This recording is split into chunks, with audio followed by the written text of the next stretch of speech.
जायदाम्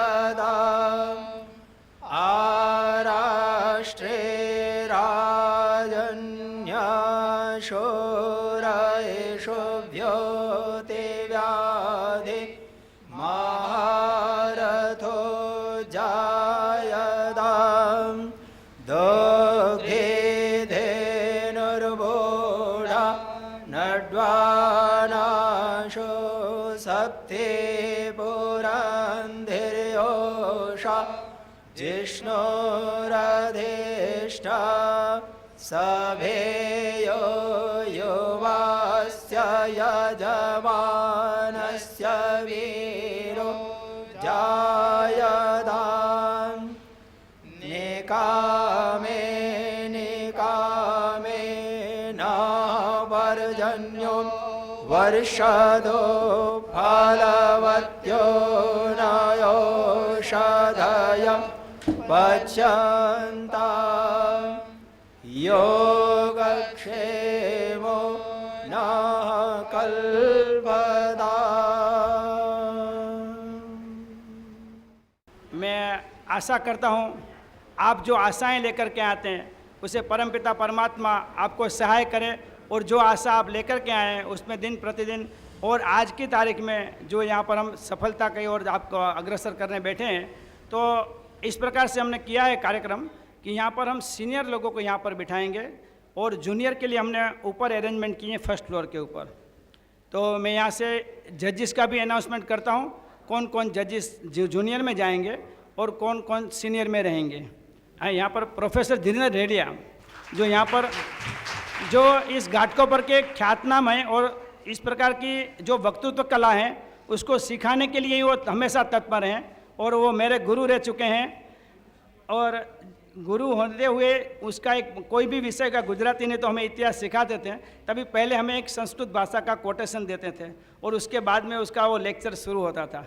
तब से हम लोगों को ऐसी रुचि लगी कि हमें भी कुछ आगे बढ़ना चाहिए और वो बढ़ते बढ़ते आज ये हम भी ये छोटे छोटे प्रयास करते करते ऐसे आप लोगों को मार्गदर्शन करने के लिए तैयार हो चुके हैं, ऐसे हमारे गुरु जी। उसके साथ हमारे पास में उपाध्याय साहब हमारे जो प्रिंसिपल हैं जो इस गुरुकुल स्कूल के, वो यहाँ पर हमारे पास में आज हमारा जो प्रदर्शन है हम कैसे काम कर रहे हैं वो देखने के लिए उपस्थित हैं। वो भी मेरे गुरु हैं, मेरे जब मैं पढ़ता था तभी हमारे थे और इस स्कूल के कारोबार में वो संकलित है ताकि हमको ये स्कूल जो है स्कूल के सभागृह हमेशा यहाँ मिलते रहते हैं। उनको पा करके भी हम लोग आज धन्यवाद उसको देते हुए नमस्कार यानी मेरे हृदय की दिव्यता आपके हृदय की दिव्यता को प्रणाम करती है। आप सबको प्यार भरा नमस्कार। आज रक्षाबंधन का पवित्र त्यौहार है, तो इन हमारी सभी बहनों को और उनके भाइयों को हम मुबारकबाद देते हैं और मुबारकबाद देते हुए ये कहेंगे कि आपकी खुशियों का प्याला सदा छलकता रहे, जिंदगी का चमन यूं ही महकता रहे, आसमान में जब तक चांद और सूरज रहे, आप सबकी तकदीर का सितारा चमकता रहे, चमकता रहे। मैं हमारी संस्था आर्य दल को अभिनंदन देता हूँ कि ये सब जो बहन बेटियाँ हैं ये सब तारे आसमान के हैं, मगर यहाँ पर ज़मीन पर राग मिलाकर उन लोगों को पेश किया है। आप सब में से कोई दयानंद सरस्वती निकले, कोई स्वामी विवेकानंद निकले, ऐसी मेरी दुआ है। मैं यही कहूँगा कि अब भीतर में अखूट शक्ति का भंडार पड़ा हुआ है। आप स्वयं विधाता हो, अपनी तकदीर खुद बना सकते हो, सुनने वालों की नई तस्वीर बना सकते हो। आप अगर लहरा दो अपनी शक्तियों का स्रोत तो आप रेगिस्तान में गुलिस्तान बना सकते हो। इसको पूरे कार्यक्रम का मैं अभिनंदन करता हूँ। सबके मंगल की कामना करने वाले मंगल भाई को, छोटू भाई पटेल को, सबको धन्यवाद। कल हमारा 15 अगस्त का त्यौहार है। अन्ना हजारे ने आज पूछा है क्या मुँह लेकर हम झंडा वंदन करेंगे।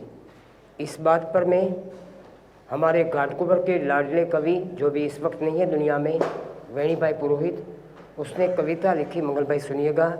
झंडानो कागड़ झंडो भारत मातानो મને તમને રજનીબેન પૂછે છે રંજનબેન, હું ભારત માનો છૈયો છું ને માનો પાલો પકડું છું, હું ફરફર ફરફર ફરકું છું કે થરથર થરથર ફફડું છું।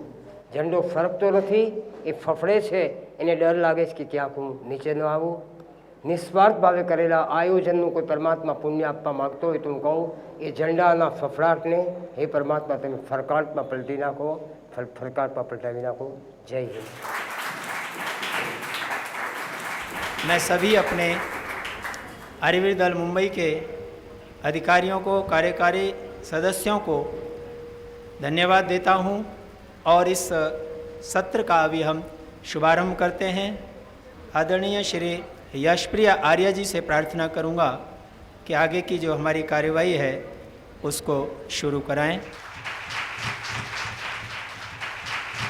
ये एक जो प्रतियोगिता है जिसका क्वार्टर फाइनल हो चुका, उस क्वार्टर फाइनल के अंदर 147 स्कूलों ने भाग लिया. कितने?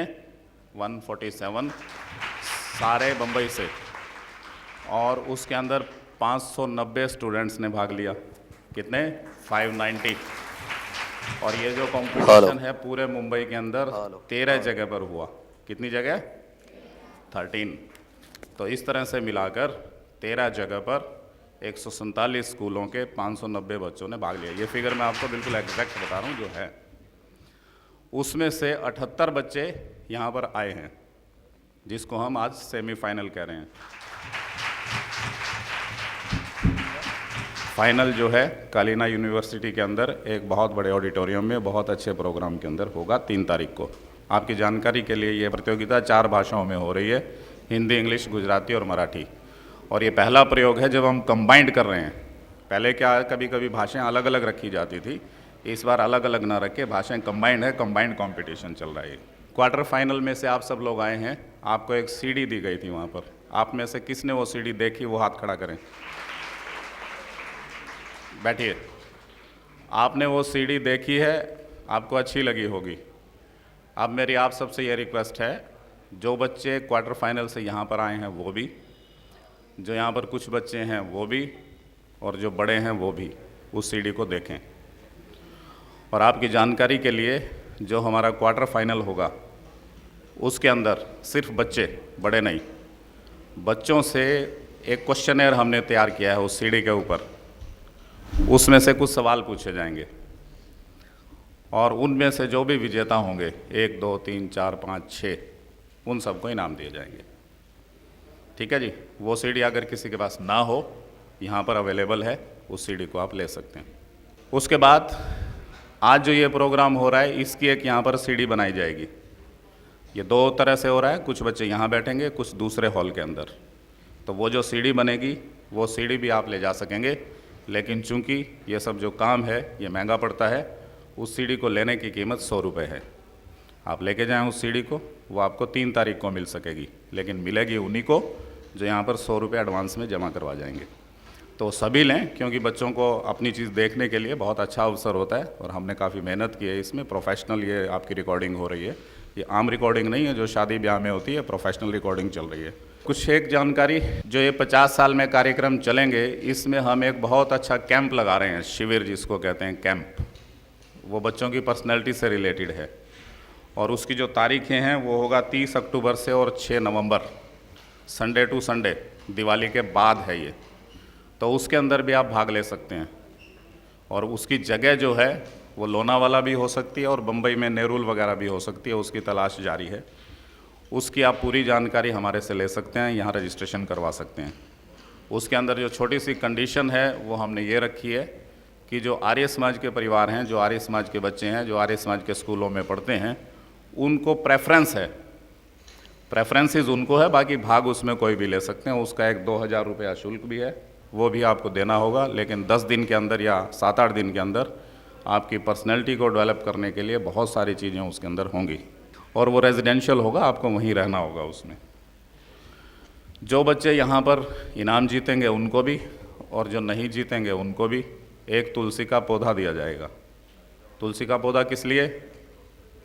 हाँ जी, तुलसी का पौधा क्या काम आता है? तुलसी के बहुत सारे गुण हैं, औषधीय भी हैं, धार्मिक भी हैं, पर्यावरण से संबंधित भी हैं, बहुत सारे गुण हैं. आप सब देखते हैं, सुनते हैं. तो उस पौधे को आप लेकर जाएं, अपने घर में लगाएं, गमले में लगाएं, सुरक्षा करें उसकी. घर में जगह ना हो तो बाहर लगाएं, बाहर भी ना लगा सकें तो किसी ऐसे व्यक्ति को दें जो उसको लगाए, सुरक्षा करे. ठीक है, जाते हुए आप यहाँ से एक एक पौधा लेकर जाएंगे। ये जो कंपटीशन है ये 2 में डिवाइड हो जाएगा। छोटे बच्चे यहीं हैं, छोटे जो बच्चे ग्रुप के हैं वो ऊपर जाएंगे, बाकी बच्चे यहीं बैठे रहेंगे। ठीक है जी, आपके पास 3 से 5 मिनट का समय है। कम से कम आपको 3 मिनट बोलना चाहिए। अगर आप 3 मिनट से कम बोलते हैं तो जजेस आपको मार्क्स कम दे सकते हैं। 5 मिनट से ज़्यादा नहीं बोलना है। 5 मिनट से अगर ज़्यादा बोलते हैं तो जजेस आपको मार्क कम दे सकते हैं, देना चाहिए उनको। तो 3 से ज़्यादा बोलें, 5 से कम बोलें। विषय आपको स्पष्ट हैं, उसी विषय के अंदर बोलेंगे। तो इसके साथ कंपटीशन शुरू करें। आपके साथ बहुत सारे इनाम हैं आपके लिए, इनाम आपको दिए भी जा चुके। यहाँ के जो आयोजक हैं उन्होंने बहुत सारी चीज़ों का आपके लिए अरेंजमेंट किया है। आप सब चीज़ों का ख्याल करें और इस कंपटीशन में हिस्सा लें। नमस्कार, माझे नाव प्रणाली गुलाबराव गुंजाळ। मी कल्याणमधील नूतन विद्यालय या शाळेतून आली आहे। आज मी तुम्हाला भ्रष्टाचार निर्मूलनातील माझा सहभाग याविषयी काही माहिती सांगणार आहे। ती तुम्ही शांतचित्ताने ऐकावी अशी माझी नम्र विनंती। भ्रष्टाचार, भ्रष्टाचार आणि भ्रष्टाचार हा शब्द आपण अनेकदा ऐकतो, पण हा भ्रष्टाचार म्हणजे काय हो? हा भ्रष्टाचार म्हणजे या आधुनिक समाजाचा नाश करणारा एक सामाजिक दोष। हा भ्रष्टाचार म्हणजे आपल्या खाजगी फायद्यांसाठी आपल्या सामाजिक अधिकारांचा केला जाणारा गैरवापर। यामध्ये अगदी आगगाडीच्या तिकिटाच्या आरक्षणापासून ते मोठमोठ्या शस्त्रांच्या व्यवसायापर्यंत पैशाची गैरपद्धतीने झालेली देवाणघेवाण दिसून येते। एखादा संस्कृती जाणणारा माणूस हा साक्षर होतो, पण जेव्हा तो भ्रष्ट होतो तेव्हा त्याला राक्षस म्हणावे लागेल। भ्रष्टाचार ही एक अशी प्रथा आहे जी माणूस सहजासहजी सोडून देऊ शकत नाही, पण त्यामुळेच हा भ्रष्टाचार वाढत चालला आहे आणि तो देशाच्या मुख्य आधारस्तंभांना म्हणजे राज्यव्यवस्थेला पोखरून काढत आहे। भारताच्या घटनेनुसार विधिमंडळ जे कायदे निर्माण करते, न्यायसंस्था जी कायद्यांना अर्थ लावते आणि कार्यकारी विभाग जो कायद्यांची अंमलबजावणी करतो, या सगळ्यांच्या मुळाशी हा भ्रष्टाचार पसरलेला आहे आणि तो देशाची प्रगती खंडित करीत आहे। खरं म्हणायला हवं तर भारत हा जगातील सर्वात भ्रष्ट 91 राष्ट्रांच्या यादीत 72वा येतो। ही गोष्ट आपल्यासाठी लज्जास्पद नाही आहे का? आणि हा भ्रष्टाचार सुरू होतो तो समाजाच्या अगदी सूक्ष्म घटकापासून, आणि तो सूक्ष्म घटक म्हणजे आपले कुटुंब। या कुटुंबापासूनच या भ्रष्टाचाराला सुरुवात होते। आजकालचे हे वडील आपल्याच मुलाला रिश्वत देताना दिसतात। जर तू परीक्षेत चांगले टक्के मिळवलेस तर मी तुला सायकल घेऊन देईल, अशा प्रकारची लालूच ते आपल्या मुलाला दाखवतात। आजकालचे हे आई वडील कळत न कळत पण आपल्या मुलांना भ्रष्टाचार शिकवतातच ना। मग या नेत्यांना तरी काय म्हणायचे? ते तर आपल्या पोळीवर तूप ओढण्यामध्येच गुंतलेले असतात। ते तर प्रेतांच्या टाळूवरील लोणीही काढून घेण्यात धन्यता मानतात। आता नेत्यांना A for admission, B for botheration आणि सी फॉर करप्शन अशा प्रकारची ABCD शिकवायची पाळी आपल्यावर आली आहे। पण आपल्या सर्वसामान्य माणसाचे कोणतेही सरकारी काम हे चिरीमिरी दिल्याशिवाय होतच नाही। पाणी पुरवठा, रेशन कार्ड, वीज पुरवठा यांसारखी सरकारी कामे लालूच म्हणजेच पैसा दिल्याशिवाय होतच नाहीत। ग्रामीण भाग असो वा शहरी भाग असो, भ्रष्टाचार हा सर्वत्र बोकाळलाय आणि तो या देशाची प्रगती खंडित करीत आहे। आपण पुढची तरुण पिढी आहोत। आपण या भ्रष्टाचाराबाबत जागरूक राहून या भ्रष्टाचाराच्या निर्मूलनासाठी प्रयत्नशील राहिले पाहिजे आणि या भ्रष्टाचार निर्मूलनासाठी मी माझाही सहभाग देणार आहे। मी माझी अंतररचना शक्य तितकी प्रामाणिक आणि योग्य ठेवून या भ्रष्टाचार निर्मूलनासाठी माझा हातभार लावणार आहे। माझ्यापेक्षा लहान मुलांना मी मूल्यांबरोबरच भ्रष्टाचार न करण्याची शिकवणही देईन। माझ्यापेक्षा माझ्या लहान बहीण भावंडांना मी भ्रष्टाचारासारख्या वाईट मार्गाला कधीही जाऊन देणार नाही। शाळा, महाविद्यालय यांमध्ये प्रवेश मिळवण्यासाठी लाखो रुपये भरावे लागतात। का असे असावे? जरी तो विद्यार्थी गुणवंत असला तरी पैसा नसल्यामुळे त्याला महाविद्यालयात प्रवेश मिळत नाही। अशा या प्रकाराला मला जिथे दिसेल मी त्याला विरोध करेन। सहज दुकानाच्या काट्याला हात लावला तर खाली लवचिंबक चिपकवलेला असतो, असा प्रकार मला जिथे दिसून येईल तिथे मी ग्राहक नियंत्रण कक्षामध्ये जाऊन त्या दुकानदाराविषयी तक्रार करेल। तसेच प्रकारे मी माझ्या मित्रमैत्रिणींना गोळा करून पथनाट्य बसवून त्याचा सार्वजनिक ठिकाणी प्रसार करेल आणि नागरिकांच्या मनामध्ये भ्रष्टाचार विरोधी भावना निर्माण करून देईल। आपल्या घरचं साधंच उदाहरण घ्या ना। घरी सिलेंडरवाला येतो, 400 रुपये ती पावती देतो। जरी पावतीवर 400 रुपये लिहिलेले असतात तरी 410 रुपये मागतो। त्याला विचारले तर म्हणतो मी 410 रुपये अशासाठी मागतो की मी 4 मजले वर चढून येतो, तो काय आपल्यावर उपकार करतो?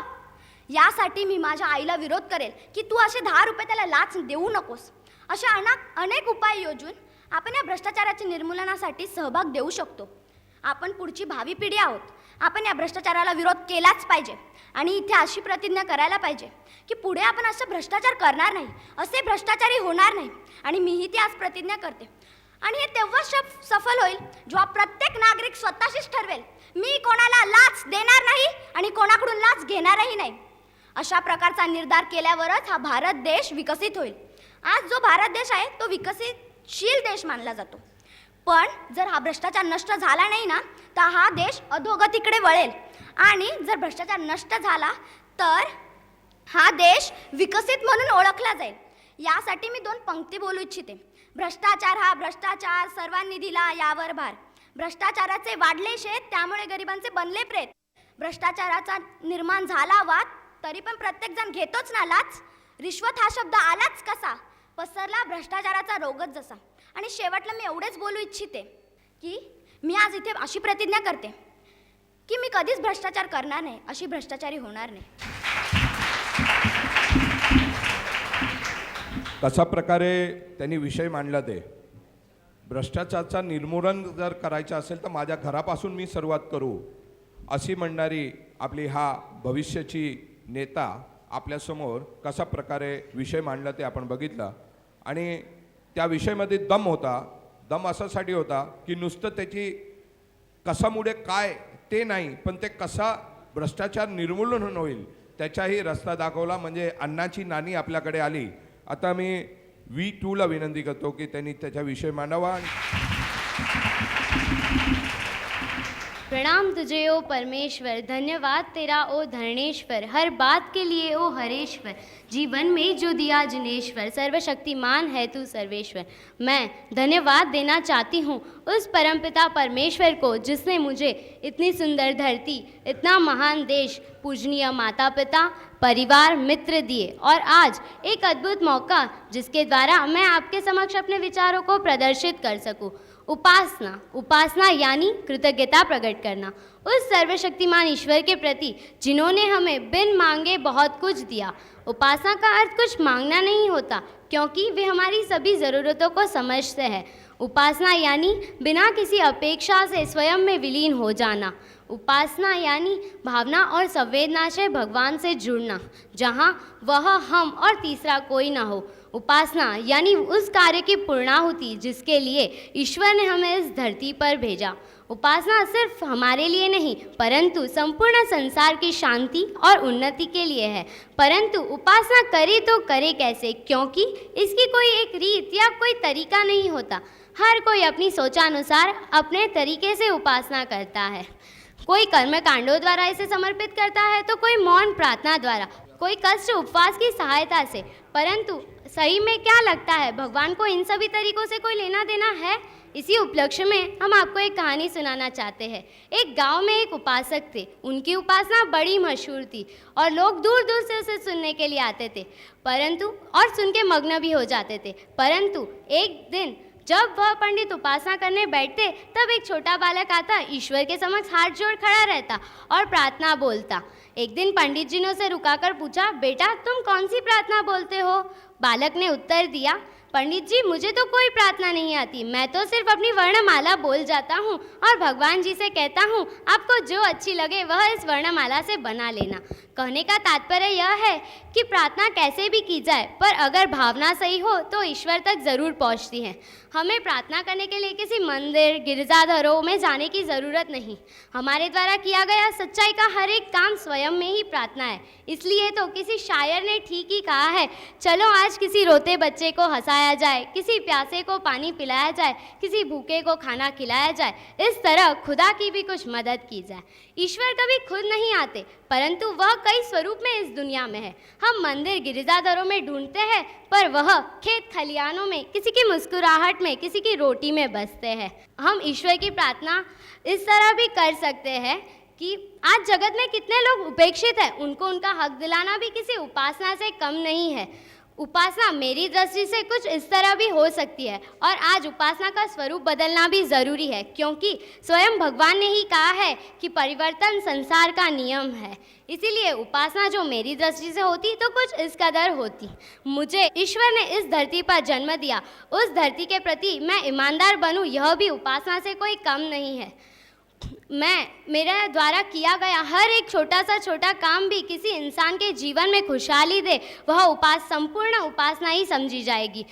ऐसा हर एक कार्य जो समाज को अधोगति के तरफ ले जाए, उसे रोकना उपासना ही होगी। हर एक आचरण विचरण जिससे मैं अपने आप को आदर्श नागरिक बनाऊं, वह उपासना ही समझी जाएगी। हमने उपासना क्यों और कैसे को तो समझ लिया, पर उपासना का फल क्या होता है यह भी जान लेते हैं। और कहा जाता है कि उपासना किसी मतलब से नहीं की जाती है, और बिना किसी मतलब से की गई उपासना ज़रूर फलती है। दिल से की गई उपासना हमारे जीवन में सकारात्मक सोच लाती है। जब हम निराश होते हैं तब वह हमारी पथदर्शक बनती है, पर क्या करें, हम इस कर्मकांडों और रीति रिवाजों में उलझ के रह गए। तभी भगवान इंसान से कहते हैं, तू करता है वो जो तू चाहता है, तू करता है वो जो तू चाहता है, मगर होता है वो जो मैं चाहता हूँ, मगर होता है वो जो मैं चाहता हूँ। तो फिर तू करना शुरू कर वो जो मैं चाहता हूँ, तो फिर तू करना शुरू कर वो जो मैं चाहता हूँ, तो होगा वह जो तू चाहता है, तो होगा वह जो तू चाहता है।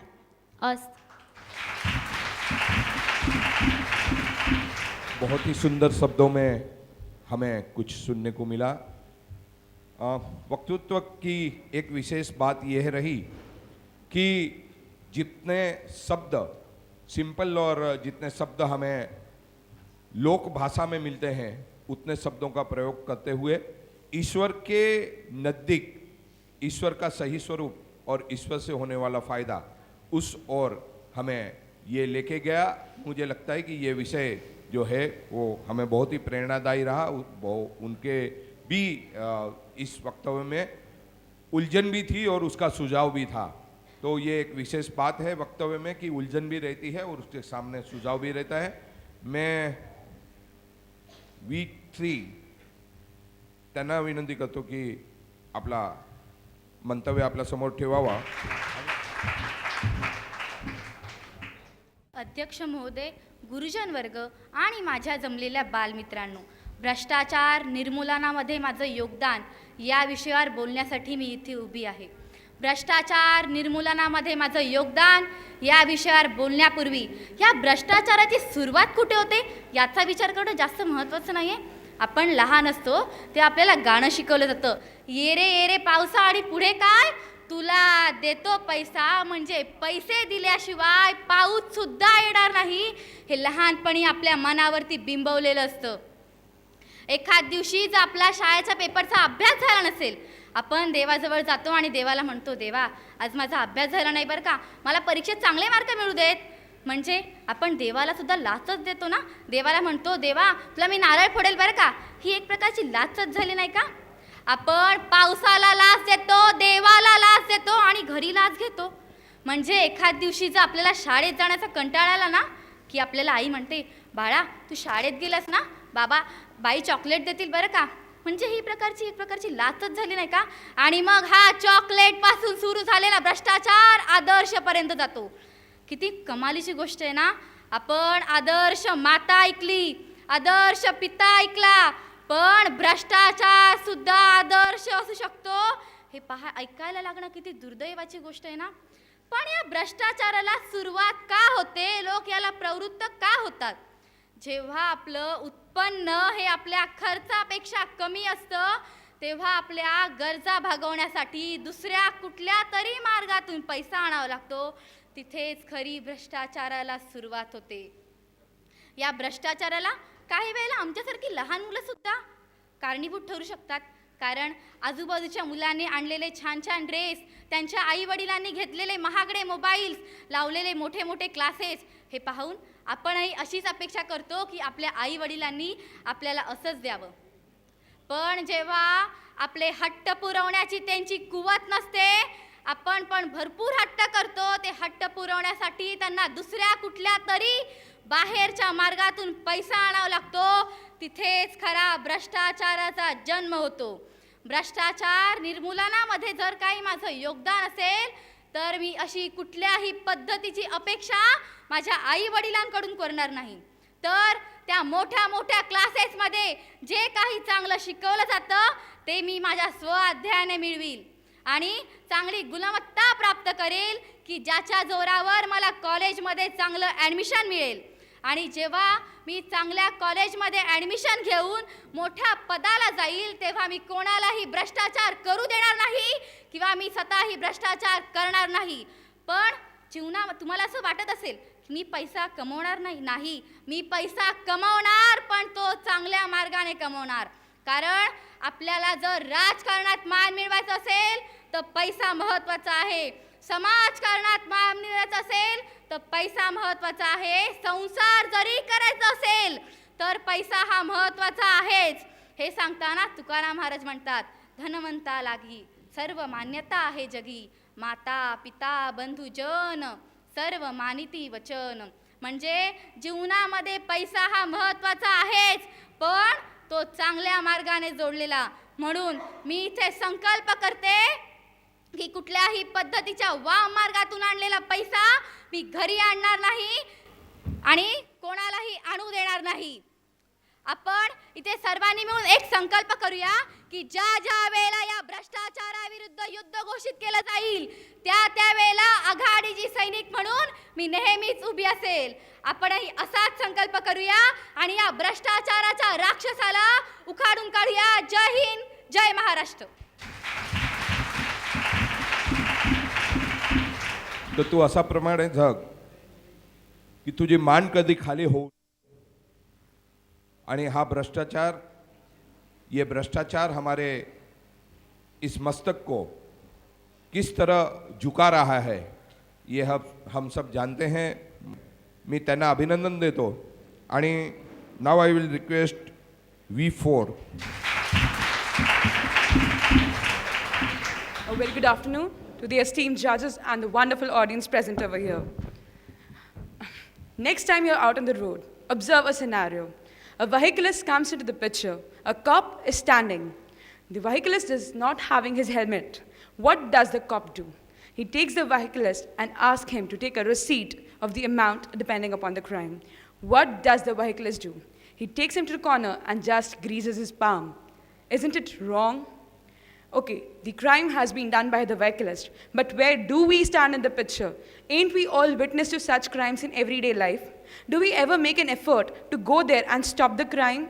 No, we don't. For us, it has become a thing of every day. It's not a new thing for us to see a cop demanding money from a vehicleist and the vehicleist doing the so. Because the moment if he does not shell out the money, there might be a receipt in his which name, which could be later used against him. So the vehicleist does not mind shelling a rupees which is 5 times more than the money he is scheduled to pay for the receipt, because it makes his name clear. And we, like fools, actually witness it. Do we ever make an effort to go out and stop that event taking place there? No. Just as that, corruption also begins just from ignorance. The times when we turn blind eye and deaf ear to the witnesses, to the events that we witness, that's when we start corruption. Corruption does not begin from the person who is giving bribe or taking bribe. Corruption also begins from the person who is witnessing it. Because the crime of the person who is giving money is heinous, but the crime which we are doing of observing it and staying silent is far and much more greater than that. And when this all is done, we all are definitely a part of CPC. The question arises, what is CPC? CPC is India's one of the most widespread networks that guarantees you service from the ruralest of the area to the most developed urban area. CPC guarantees you service within a matter of minutes, and all you have to do is shell out a few thousand rupees. CPC is nothing but a short form for Society for Promotion of Corruption, Community for Promotion of Corruption. Corruption is not a thing of yesterday. Just as Rome was not built in a day, corruption is a thing that has been going on in our society since the times of immemorial. The question is, have we actually ever made an effort to stop corruption? No, we haven't. How many of you actually sitting over here can raise your hand and say that you have got no blot on your conscience and you have never indulged in any corrupt activity in your life? Sadly, no one can say that. Corruption is a thing that we all have indulged in at one or the other turning point of our life, be it in our family, be it in the society, be it in politics. But yes, definitely we have indulged in corruption. Corruption is no alien word to us. We all know what is corruption, from where it stems, and how it grows. Corruption, just as has begun from the society since the times of immemorial.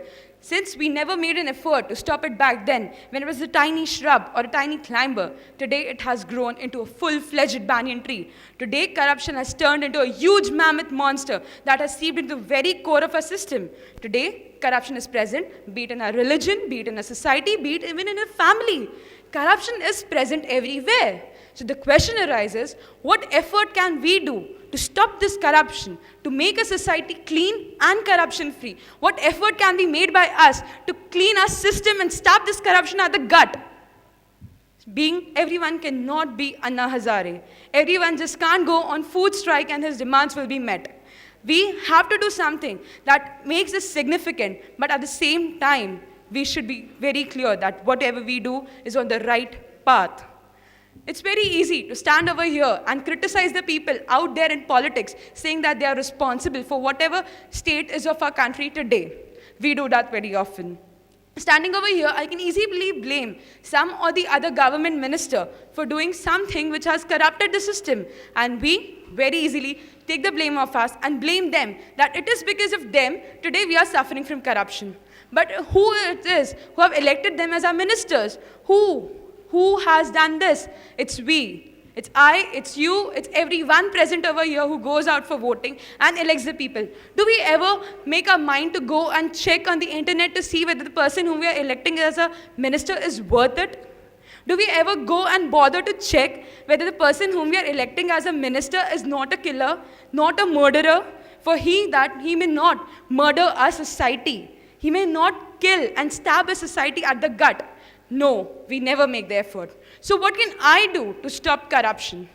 I can stop giving bribe, I can stop taking bribe, I can be a witness and actually make the event to halt. But what?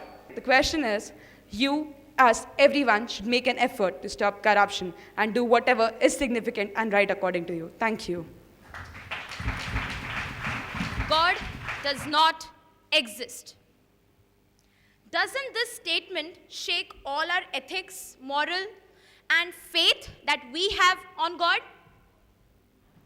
God does not exist. This statement was made by Stephen Hawking. It created a wave of angst amongst all the people. It creates a question. So as to how can a man claim that an omnipresent force does not exist? But still, have you wondered? God, the name itself, creates an aura of holiness. It brings to our mind an image of the person that is so omnipresent and omnipotent. We are living on Ishwar's island, which is symbolic of purity and happiness, but definitely is surrounded by an everlasting sea of death, misery, and pain. Then, how to pray to God is the question that arises. It's very simple. Only if we have total faith and belief in God will be able to answer the question so as to how to pray to the Almighty Ishwar. Friends, dream as if you live forever and live as if you'll die today. If you follow this slogan, only then will you have a smile on your face. Only then will you relish the moments you're living. Only then will you be able to connect to the divine. What is important? Is it our offering or going to gurudwaras, churches, mosque or temple? No. Only thing that is the most important is the connection that we have with the divine. And how to have that? Just sit, close your eyes, and think about him. Thank him or remember him. But 21st century, how many of us present here do actually have the time to sit and think about him? Very few. We all know that technology cannot recreate that same ant that was accidentally killed by us. But still, technology has reached a pinnacle of glory. Science will never be able to answer the question, where does this universe emerge from, with quite certainty. But we do know that this little guiding force, only and only if this is present, will that little leaf move. We all know this. So friends, we can just smile or sit back and share a few words with the people who are depressed. I think, according to me, that will bring us more closer to Ishwar. For some of us, Ishwar might be a father or a mother. For some, a friend, sibling, conjugal lover. So it's not necessary that we imagine a well-decorated murti every time we think about him. Instead, we could just sit and look at the person sitting next to us and imagine that yes, Ishwar is definitely present in him as well. But do we have that complete faith in him? Doubts encroach us. So please, friends, don't ask the question. Just feel him from within, from the bottom of your heart. So only then will you be able to answer the question so as to how to pray to the Almighty Ishwar. Thank you. आज मैं आपको पर्यावरण शुद्धि में हमारा योगदान के बारे में कुछ बताना चाहती हूँ। पर्यावरण जल, वायु, धरती, आकाश से बना है पर्यावरण। इसका दूषित हो जाना ही एक बहुत बड़ी समस्या बन गया है। प्रकृति के संसाधनों का अंधाधुंध दहन करना और संरक्षण न करना ही प्रदूषण है। दूसरे शब्दों में प्रकृति के प्रदत्त जल और वायु का दूषित हो जाना ही प्रदूषण है। प्रदूषण का कैंसर आज भारत को ही नहीं वरन समूचे भुवन मंडल को अपनी आगोश में लेता चला जा रहा है। इससे छुटकारा पाने के लिए केवल भारत ही नहीं समूचा भुवन मंडल चिंतित है। इससे निजात पाने के लिए राष्ट्रीय एवं अंतर्राष्ट्रीय स्तर पर विचार विमर्श एवं प्रयास किए जा रहे हैं। मनुष्य जिसे इस धरा का बुद्धिमान प्राणी माना जाता है, उसी ने इस धरा पर पाए जाने वाले जल और वायु को दूषित कर दिया है। जल और वायु समस्त वनस्पतियों एवं जानवरों की प्राण शक्ति ही नहीं अपितु मनुष्य की जीवन रेखा का आधार भी है, परंतु इससे सबसे ज़्यादा खिलवाड़ मनुष्य ही कर रहा है। ऐसा कर वह स्वयं के साथ खिलवाड़ कर रहा है, अपने ही हाथों अपने पैरों पर कुल्हाड़ी मार रहा है। सभी जीवों के जीवन आधार की वस्तुएं जो जल के द्वारा धरती से उत्पन्न होती है, मनुष्य ने उसे भी दूषित कर दिया है। फलस्वरूप उनसे उत्पन्न होने वाली चीज़ें अब स्वस्थकर नहीं रह गई हैं। दूषित भोजन के साथ साथ दूषित जल भी पीना पड़ रहा है, क्योंकि नदियों, झीलों तथा सागरों में मनुष्यों द्वारा पहुंचाए जाने वाले मलमूत्र एवं उद्योग धंधे द्वारा निस्तृत रासायनिक जल पहुंचाए जा रहे हैं। लोग कहते हैं जल ही जीवन है, लेकिन अब जल ही रोग है, जल ही मृत्यु है। यह देखने को मिलता है कि दूषित जल जानलेवा बीमारियों का जनक है। इसे हर मनुष्य को जानना होगा, पहचानना होगा। इसकी स्वच्छता एवं सुरक्षा पर सतत निगाह रखनी होगी, नहीं तो जो जीवन दाता है वही मृत्यु दाता बन जाएगा। प्रदूषण का प्रमुख दूसरा कारक है वायु। आज का वातावरण अस्वस्थकर एवं दमघोट हो गया है। इसका सर्वाधिक प्रभाव नगरों तथा महानगरों में तो देखने को मिलता ही है, परंतु ग्रामीण भी इससे अछूते नहीं रह गए हैं। पर्यावरण औद्योगिकी एवं यांत्रिकीकरण की प्रवृत्ति से यह प्रदूषण होता है। चिमनियों से निकलने वाले धुएं एवं वाहनों से निकलने वाली जहरीली गैसें, जिसके सूखने का कारक वृक्ष है, मनुष्य उसे अंधाधुंध काटता चला जा रहा है बिना अपने स्वास्थ्य की परवाह किए। कहने का तात्पर्य है कि मनुष्य अपने विकास को नहीं विनाश को आमंत्रित कर रहा है। आ बैल तू मुझे मार कहानी का चरितार्थ कर रहा है। मनुष्य के अविवेक एवं क्षुद्र करतूतों ने मनुष्य समुदाय को विनाश के कागार पर लाकर खड़ा कर दिया है। यदि समय रहते मनुष्य ने अपने विवेक और बुद्धिमत्ता का परिचय नहीं दिया तो भी उसी जानवरों एवं वृक्षों की श्रेणी में आ जाएगा जिनके वंश समाप्त हो गए हैं या समाप्त होने के कागार पर खड़े हैं। प्रदूषण समस्या से निपटने के लिए अभी भी देर नहीं हुई है। जब जागो तभी सवेरा। सभी गंदे नालों के पानी नदियों में जाने से रोकना होगा तथा उसे शुद्ध कर कृषि कार्यों के उपयोग में लाना होगा। इसी प्रकार वाहनों का ऐसा रखरखाव हो कि वो दूषित धुआं उगलकर प्रदूषण न फैलाएं। ध्वनि प्रदूषण का भी रुकाव बहुत ज़रूरी है। पर्यावरण का संतुलन बनाए रखने के लिए वृक्षों की कटाव रोकनी होगी। यदि वृक्षों के कटाव की इतनी ही आवश्यकता है तो उसकी भी व्यवस्था होनी चाहिए कि उसका अधिकाधिक रोपण हो। किसी ने कहा है कि सूखी धरती करे पुकार, वृक्ष लगाकर करो श्रृंगार। मैं आशा करती हूँ कि आप लोग पर्यावरण की शुद्धि में हमारा योगदान देंगे। धन्यवाद।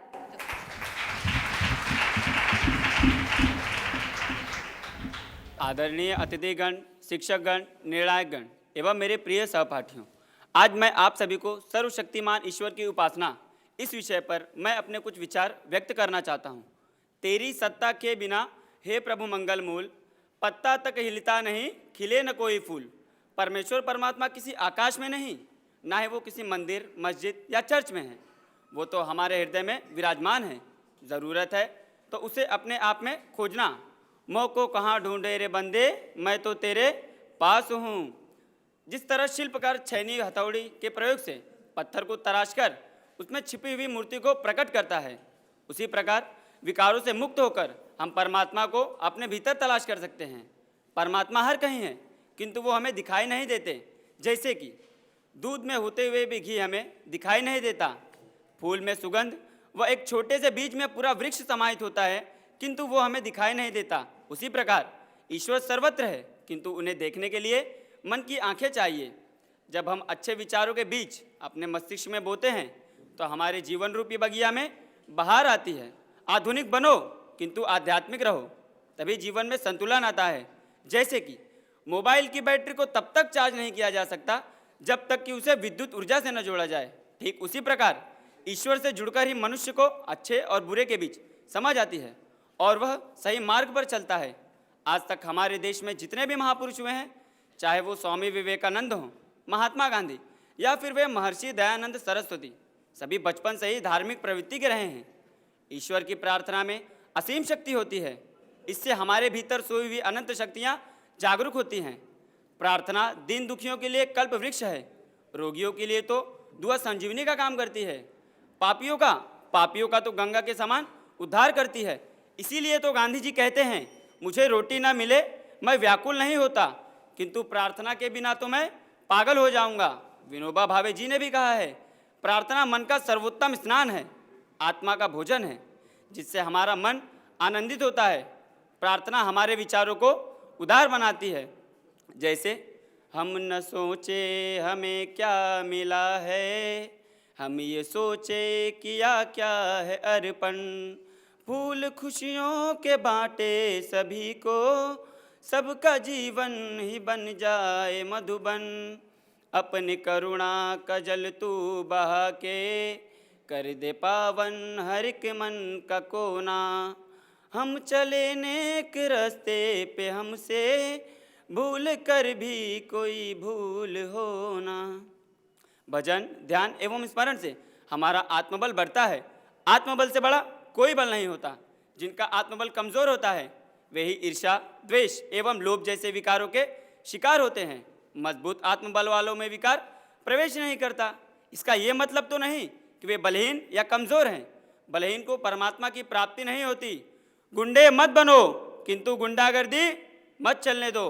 निर्बलों की दुष्ट जनों से रक्षा करो। हमारे ऊपर ज़रा सा दुख आता है तो हम परमात्मा को कोसने लगते हैं। स्वयं के किए हुए कर्मों को दोष नहीं देते। भोगवादी संस्कृति अपनाने से ही अमेरिका जैसा सर्वशक्तिमान देश आज दिवालिया होने की कगार पर है। विदेशों में भी अब उच्च शिक्षा के क्षेत्रों में धार्मिक विभाग बनने लगे हैं, किंतु हमारे देश में धर्म, शिक्षा एवं संस्कार की बातें करना सांप्रदायिक माना जाता है। इसीलिए तो हमारे देश के विद्यार्थी संस्कारहीन व असभ्य होते जा रहे हैं। वे डॉक्टर, इंजीनियर तो बनना चाहते हैं, किंतु उनमें से एक भी विद्यार्थी महात्मा गांधी या फिर महर्षि दयानंद नहीं बनना चाहता। आज तक देश के इंसानों ने नई नई टेक्नोलॉजी का निर्माण करके अपने जीवन की हर एक सुख सुविधा को तो हासिल कर लिया, किंतु मानव निर्माण का कार्य तो वहीं ठप पड़ा है। सर्वे भवन्तु सुखिनः, सर्वे सन्तु निरामयः, सर्वे भद्राणि पश्यन्तु माँ भद्रिंकश भाग भवत। अंत में मैं इतना कहकर अपने वाणी को विराम देना चाहता हूँ कि सारी विद्या अधूरी है, जो परमात्मा को जान गया उसी का जीवन सफल है। धन्यवाद।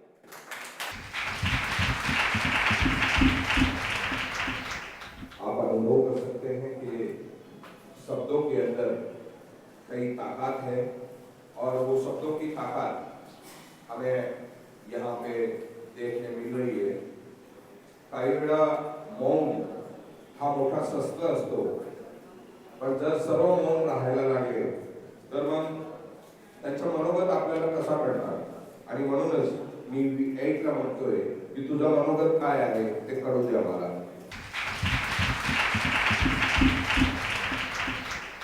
व्यासपीठावर उपस्थित असलेले आदरणीय मान्यवर, शिक्षक वृंद आणि येथे जमलेल्या मित्र आणि मैत्रिणींनो, भारताला स्वातंत्र्य मिळवून देण्यासाठी महर्षी दयानंद सरस्वतींनी आपल्या प्राणाचे बलिदान दिले. त्यांना प्रथम वंदन करून मी माझ्या भाषणाची सुरुवात करते. 19व्या शतकाचा कालखंड, विशेष करून उत्तरकाळ